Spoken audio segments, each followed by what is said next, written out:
pour une nouvelle vidéo. Donc je ne serai pas débordante d'énergie aujourd'hui, je suis un petit peu malade. D'ailleurs, comme vous pouvez le remarquer, je suis habillée avec mon, enfin pas vraiment mon pyjama, mais les habits que je porte quand je... Voilà, j'ai pas envie de sortir de la maison, que je veux être confortable, tout ça. Donc voilà, j'ai fait un petit sondage sur les réseaux sociaux. Donc voilà, c'est un sondage que j'ai posté sur Twitter parce que je n'ai pas trouvé comment le faire sur Facebook. Euh, Malheureusement, il n'y en a pas beaucoup qui ont voté, mais en tout cas, le résultat a été en faveur de tourner la vidéo qui parle pardon, du top 5 de mes lectures de l'automne. Donc je sais qu'il en reste encore quelques jours pour du mois de novembre, mais voilà, j'étais un petit peu à court d'idées par rapport aux vidéos et finalement c'est le choix qui est resté tout simplement.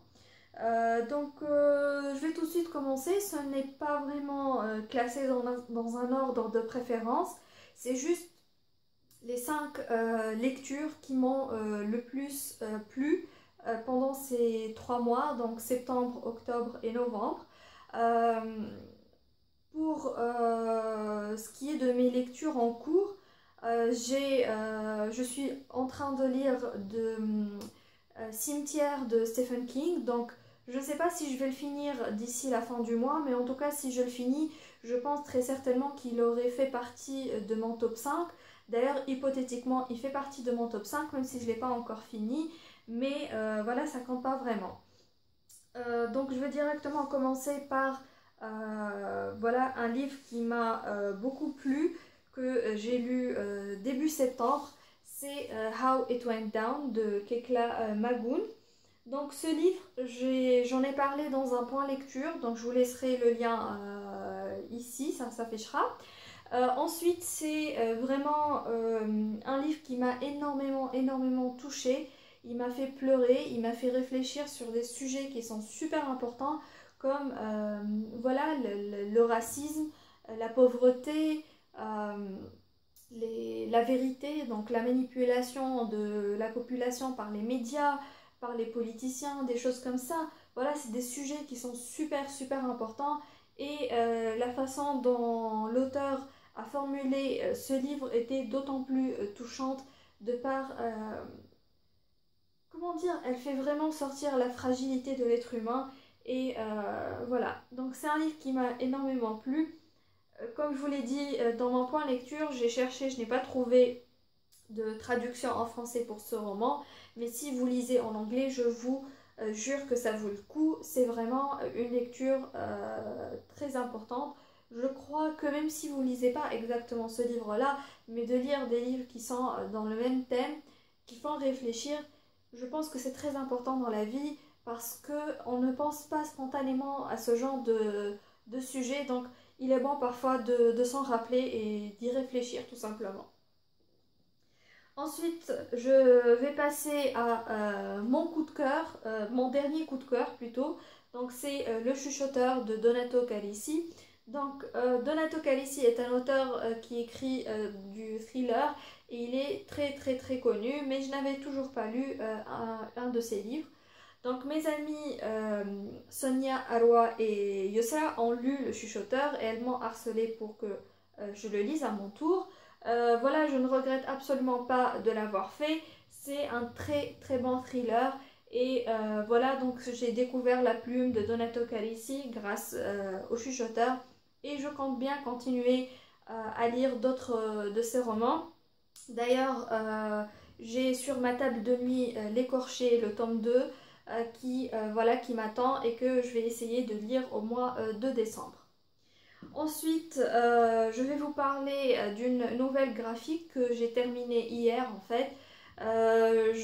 Au moment où je tourne la vidéo, je viens juste de rendre la copie à sa propriétaire. Donc c'est Sonia qui me l'a gentiment prêté pour que je le lise. Et voilà, j'aurais dû peut-être attendre de le lui rendre pardon, j'aurais peut-être dû attendre de filmer cette vidéo avant de le lui rendre.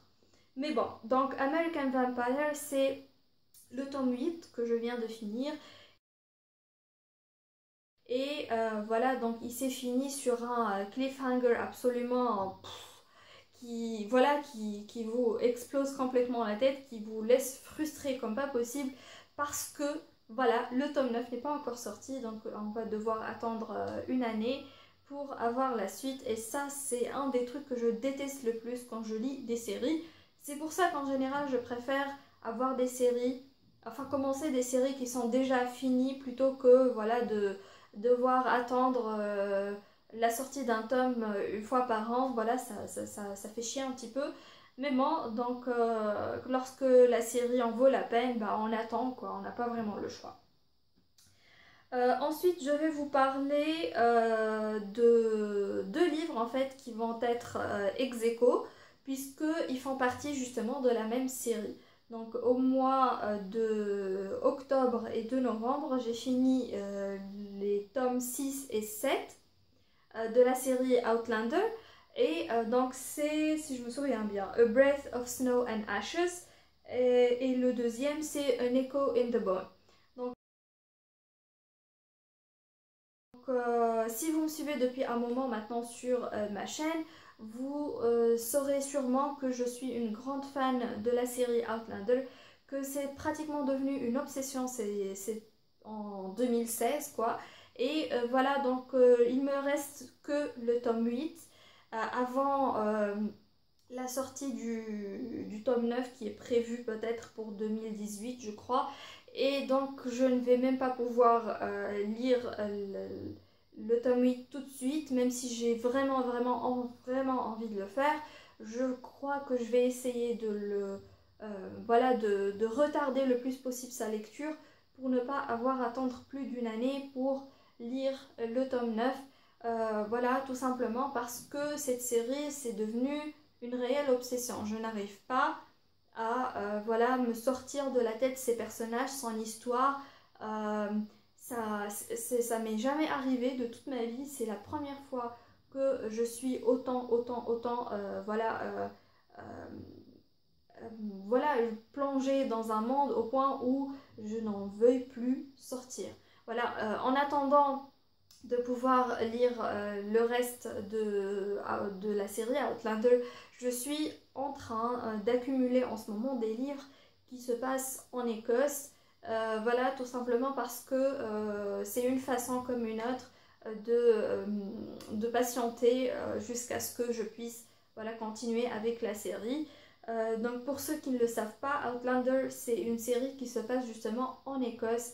Et voilà les personnages principaux, enfin le personnage principal, parce qu'il y en a deux, l'un des deux est écossais justement, et voilà, donc je suis complètement tombée amoureuse de cette culture, de ce pays, tout simplement, et j'ai envie de rester immergée dans l'Écosse, même si ce n'est pas à travers voilà, Outlander et voilà, avec d'autres livres.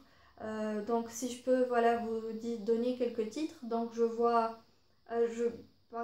prévois de lire un livre qui s'appelle Into the Dim, et aussi voilà, un livre qui s'appelle The Falconer. Voilà, il y a d'autres livres mais je m'en souviens plus exactement des noms en ce moment, mais si vous êtes intéressé par des livres qui se passent en Écosse, je vous laisserai voilà, quelques titres si ça vous intéresse. Ensuite, pour finir, je vais vous parler d'un tome 2 d'une série. Donc c'est la série Mercy Thompson de Patricia Briggs. Et voilà, donc le tome 2 que j'ai lu il n'y a pas très longtemps d'ailleurs, c'est Les liens du sang.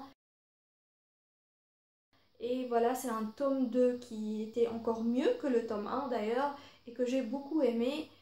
Voilà, donc cette série aussi, elle est en cours, mais il me reste encore, voilà, donc je crois 8 ou 9 tomes avant de, voilà, d'arriver à peu près au même niveau que les parutions. Donc j'ai encore un peu de marge.